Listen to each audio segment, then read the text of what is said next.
আচ্ছা ভাই, এদিকের অবস্থা কেমন? দিকের অবস্থা ভয়াবহ অবস্থা। আচ্ছা, আমরা যে জায়গাটা আছি ওই জায়গার নাম কি? গোপায়া নাগেরগাঁও বাঁধ, বয় নদীর বাঁধ, আচ্ছা, হবিগঞ্জ জেলা কয় নদী, হবিগঞ্জ সদর। সদরে। আচ্ছা, তো এদিকে শুনলাম কোন দিকে লিক হয়েছে? তো সামনে অনেক বড় একটা লিক হয়েছিল।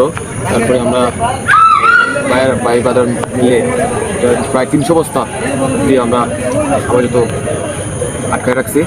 এখন ওইটার কি অবস্থা? পানি কেমন লিক হচ্ছে না কমে গেছে? আপাতত কমছে না, মানে যাচ্ছে।